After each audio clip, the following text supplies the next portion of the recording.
Hi, everybody, and welcome to another installment of Align's Daily Dose of Advice. It's our way of bringing you valuable insights and thought leadership from business experts from around the world on various topics that will hopefully help you and your business. My name is Eugene Turk. I'm the Vice President of Business Development at Align. You can always learn more about Align at aligntoday.com. And my guest today is KK Diaz. KK is a South African-based business and digital transformation strategist. He is the author of 5 books, a coach, and a well-recognized speaker. He currently serves as the CEO of A Game Business Consulting. It is a growth hacking and digital transformation agency that provides innovative strategies to help companies improve business performance, revenue, and brand equity. He is also the originator of the methodology and the author of the accompanying A Game Business Blueprint book, which is a multifaceted approach and collaborative ecosystem designed to help businesses achieve 10x growth. His latest book is called Thrive, and it helps business leaders unlock digital transformation, remain relevant, and avoid disruption. KK, it's a pleasure to speak with you. Thank you so much for joining us. Eugene, thank you. What an honor, man. Thank you very much. KK, I know that something that is very, an issue that is important to you and something that you take a lot of interest in is employee engagement as a key element to companies and business leaders being able to execute on their strategic plans.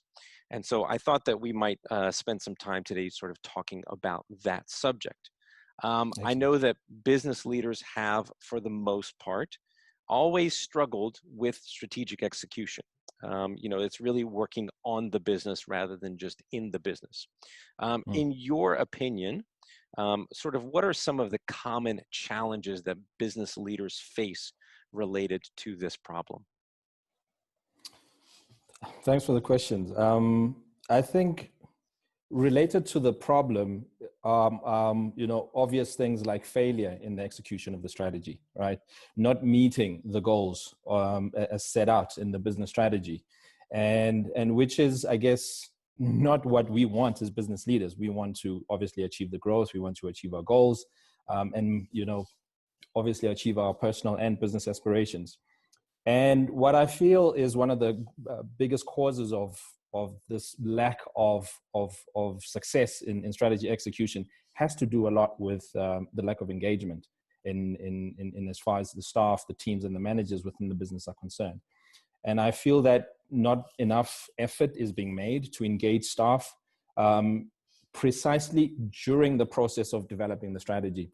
What tends to happen is most companies will keep their strategy development efforts, hidden behind closed doors, behind closed boardroom doors until they are complete.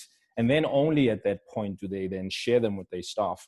And I think we can, as human beings ourselves, as just people, I'm sure you can agree that very few of us would end up embracing things that we were not necessarily part of developing. I think it takes special circumstances where that will be the case. And so my advice is always for businesses to engage staff earlier on in the process.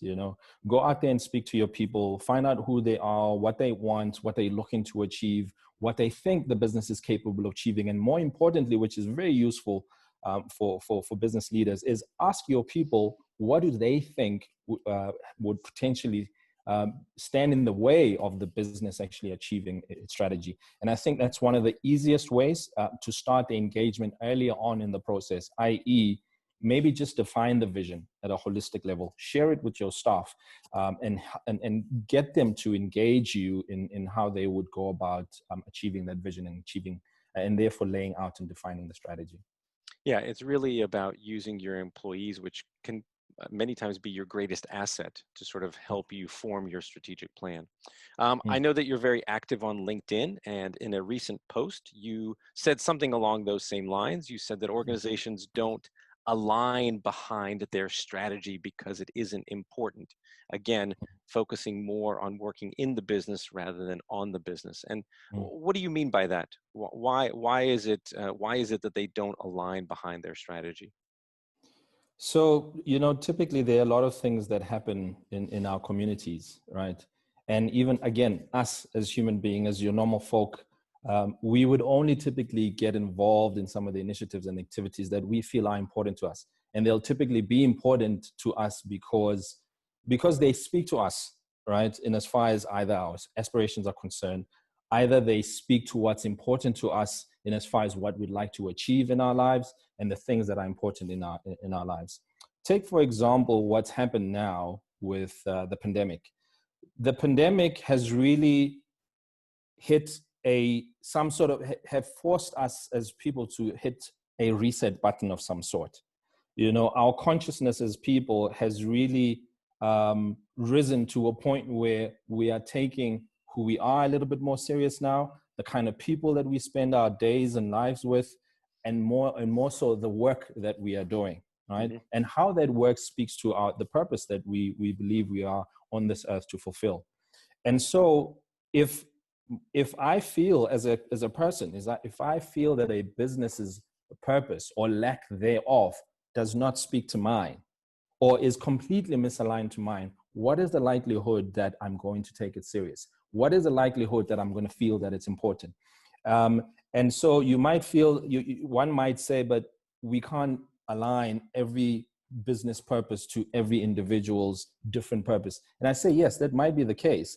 But what we lack as managers, what we tend to not do, which is very important, is to actually go back to, in as far as engaging our staff, find out what it is that's important to them, find out what their aspirations are, find out what they feel that they can do to connect their work to what they'd like to achieve in their careers, in their lives, and more importantly, their purpose. And again, because that consciousness has been awakened to some extent, people are asking themselves different questions like, should I be going to work?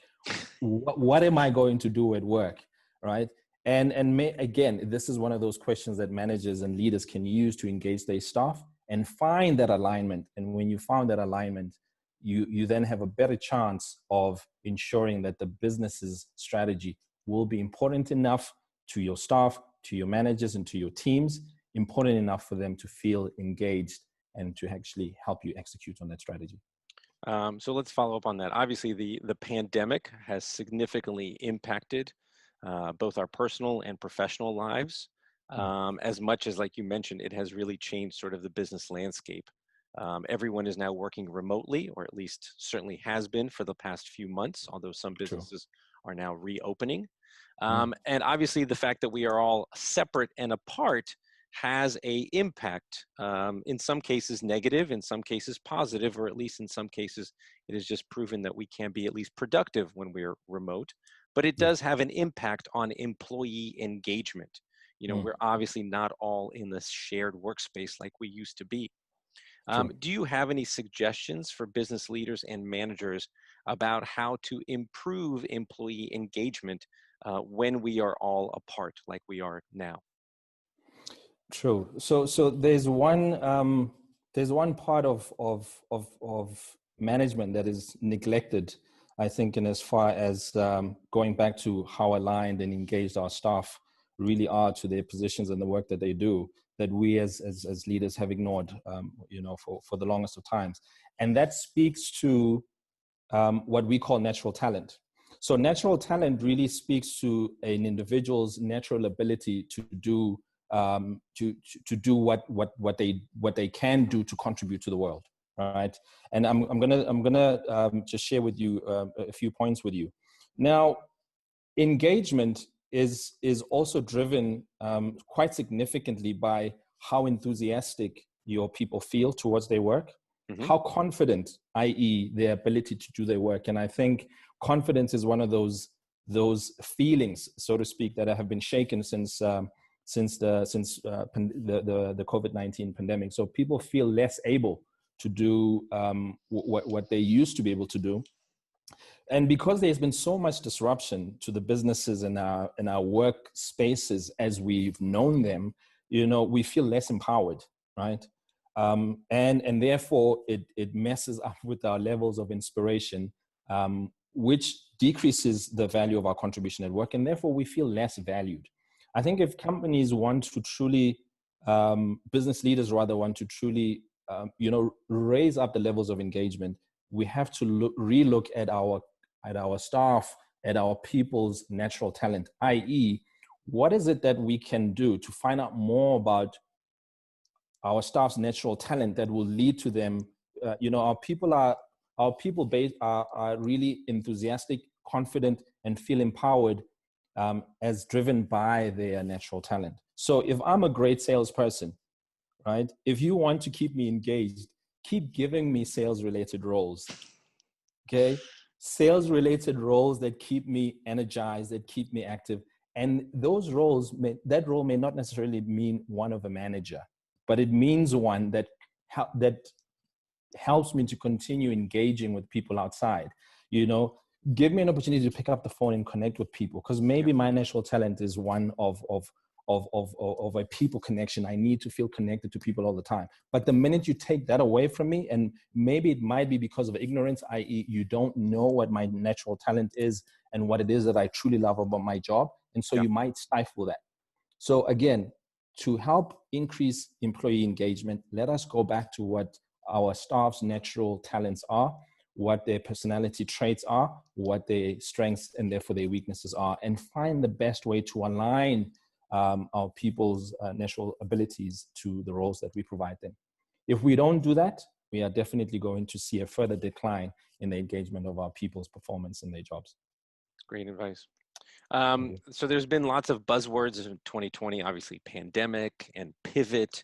Another one that we're starting to hear a lot of is digital transformation, obviously with everyone working remotely and using Zoom and other things that they probably weren't using before, but part of a digital transformation. How do you define digital transformation, and how does that relate to strategic execution and employee engagement? So that's a very interesting question, in that, the topic of digital transformation has really taken a whole new meaning, I guess, over the last couple of months, actually. So how we define digital transformation is really based on how things like customer preferences have evolved over the last couple of months, right? And I think it's important to note that digital transformation is less about technology than it is about leadership.